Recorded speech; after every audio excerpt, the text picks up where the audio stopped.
हम नहीं समझते, वो सियासी लोग नहीं रहे, वो सियासी लोग नहीं रहे, ये डाकुआ है, डाकुआ, चाहे वो मुस्लिम समाज का हो या गैर मुस्लिम समाज का हो। हिंदू समाज का भी जो है सिर्फ अपने रोजी रोटी के लिए और अपन कितने बड़े बने, ये मकसद से पॉलिटिक्स हो रहा है। वो नेहरू जो गांधी का जमाना गया है, जो समाज के लिए देश के लिए समाज काम करते थे, ये खुद के लिए कर रहे हैं। इनसे कुछ उम्मीद ही मत रखो, कोई भी पार्टी का हो, कांग्रेस हो, एमआईएम हो, इसका मकसद एक ही है, कटकट गेट नेहरू नगर हत्ती सिंहपुरा में 22 एकड़ 22 गुंठे का जो है गवर्नमेंट ने यानी कलेक्टरेट ने जो है दावा किया था कि एनिमी प्रॉपर्टी है, उसमें से हमने 11 एकड़ 11 गुंठे जो है रिमूव करे, है माल की हक की जमीन हो गई है।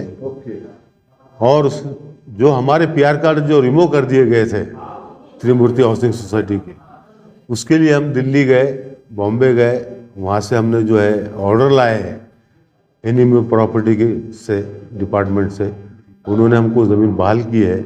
उसके बुनियाद के ऊपर जो है यहाँ के SLR रवि साहब, वीर साहब, इन्होंने ऑर्डर दिया है कि इनके नाम जो है फिर से लिया जाए, और नाम अमल में आ गए। लेकिन इसमें क्या हुआ नहीं मालूम। Deputy director of land record Ashok Yadav साहब, इन्होंने एक ऑर्डर निकाल दिया सिटी सर्वे को कि इसके ऊपर स्टे लगा दो, क्योंकि इन्होंने कलेक्टर ऑफिस से कोई NOC वगैरह नहीं ली। हालांकि वीर साहब के पास जो केस चल रहा था, हमने कलेक्टर को भी और तहसीलदार को भी पार्टी बनाई थी, वो उसमें इन्वॉल्व नहीं हुए। 1 साल से ज़्यादा केस चला हुआ, उन्होंने अपना से दाखिल नहीं किए। और वीर साहब ने जो है अपनी रिस्क पर भी नहीं, बल्कि एनिमी प्रॉपर्टी के जो ऑर्डर थे उसी को एज इट इज उन्होंने जो है फॉरवर्ड किया सिटी सर्वे ऑफिसर को। उनका भी कोई रिस्क नहीं है। लेकिन हो सकता हमारे से कोई अपेक्षा आकांक्षा अशोक यादव साहब की हो सकती है कि इतना बड़ा काम फ्री फंड में कैसा हो गया जिसका शेयर्स मुझे नहीं मिला, तो उन्होंने जो है लेटर दे दिया सिटी सर्वे को कि इस पे स्टे लगा दो, इसको जैसे कि बेचते रखो। आप स्टे लगा देना बोले तो 11 एकड़ 11 गुंठे पे स्टे हो गया, वहाँ की प्रॉपर्टी कोई बेच नहीं सकता। अब मुझे ऊपर का फर्स्ट फ्लोर बनाना है, परमिशन लेने अगर जाओ तो परमिशन भी नहीं मिलेंगे। यानी तुम्हारा ऑफिशियली क्या मैटर है, कलेक्टर से लेना चाहिए था, नहीं लेना चाहिए था। आपका जो ऑफिसर है SLR, उसके ऊपर तुमने डिपार्टमेंट इंक्वायरी करना चाहिए था। उसका हरेसमेंट हमको क्यों, हमको भुगतना पड़ा। हाँ, हमारी डिमांड ये है कि वो जो स्टे ऑर्डर लगा है अशोक यादव साहब ने, वो वापस लेना चाहिए।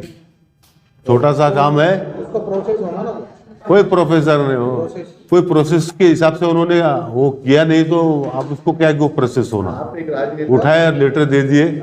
जो बची हुई जो 11 एकड़ 11 गुंठे जमीन है उसका क्या है? वो एनिमी प्रॉपर्टी हाई कोर्ट और वहाँ के जो लोग हैं वो लड़ रहे हैं, उसका रिजल्ट आएगा वो देखेंगे। एक आखिरी सवाल, आप एक राजनेता भी है, आप जानते अच्छी तरीके से, आप कानून के रास्ते, कोर्ट के रास्ते ही जाके ये मांग कर रहे हैं या फिर रास्ते पर भी उतरेंगे, आंदोलन भी करेंगे, मुख्यमंत्री से भी मुलाकात करेंगे इसको लेकर के?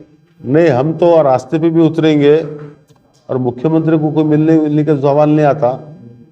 हम जो है लीगल कोर्ट में जाएंगे।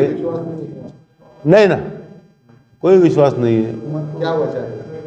हमेशा झूठी बात करते ना हो, माइनॉरिटी के खिलाफ, माइनॉरिटी के खिलाफ है, और हमेशा हिंदुओं को भी तकलीफ देते, जो आश्वासन देते पालते नहीं है।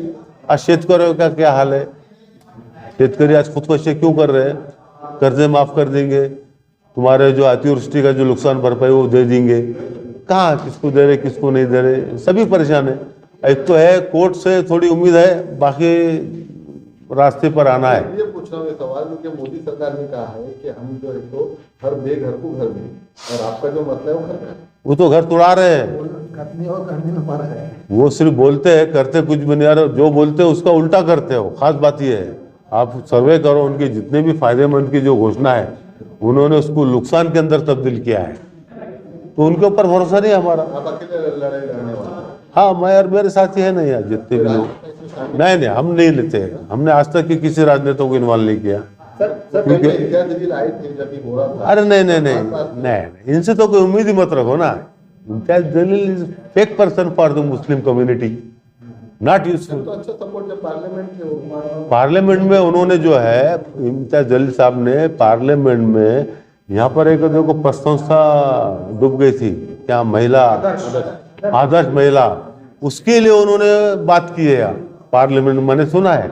लेकिन ये इतना बड़ा 10,000 लोगों का मसला है, उसके लिए उन्होंने आवाज नहीं उठाई और कहा था आकर ये भाई कटकट गेट वाले भाई बहनों बच्चों बेफिक्र रहो, तुम्हारा बेटा तुम्हारा भाई अभी जिंदा है।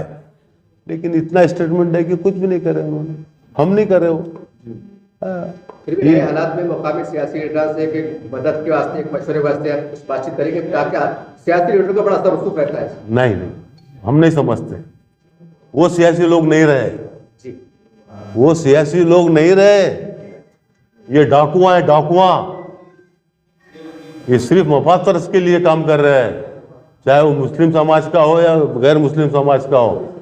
हिंदू समाज का भी जो है सिर्फ अपने रोजी रोटी के लिए और अपन कितने बड़े बने, ये मकसद से पॉलिटिक्स हो रहा है।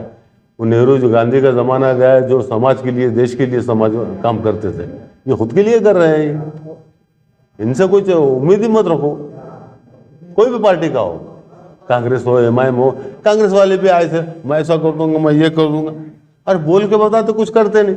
और हमको मालूम है, हम भी पॉलिटिक्स करते, कौन कितने पानी में है हमारे को मालूम है सब। चुनाव भी आ रहे हैं, इसको लेकर कुछ बात कि भाई आने से पहले हमारा मसला हल करो, ऐसा कुछ रहता है? नहीं, हम इनके पास जाएंगे नहीं ना, जरूरत नहीं, हम सफिशिएंट है। हाँ, हर काम हमने अपने जात पे और अपने मुकाम पे और अल्लाह के भरोसे पे किया है। आप लड़ने वाले कारपोरेशन? नहीं, मुझे मक्कारों में शामिल होना नहीं है, मक्कारों में मुझे शामिल होना नहीं है। आपने लड़े? नहीं, बिल्कुल सच बात है, 100%।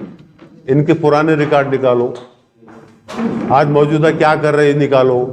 जब जब जुल्म और नाइंसाफी कभी रोड पर आए क्या? ये नहीं आए, खामोश। अभी इलेक्शन आ रही बोल के चुलबुल फेरिया मार रहे, लोगों से मिल रहे, वो मिल रहे। हमने तो 35 साल जो है बगैर किसी लॉस के काम किया है। जहाँ भी जुल्म नाइंसाफी हुए हम बराबर पहुंचे, चाहे महाराष्ट्र में कहीं पर भी हो, भारत में कहीं भी हम पहुंचते थे। हाँ, हमने हमारी ताकत से काम कर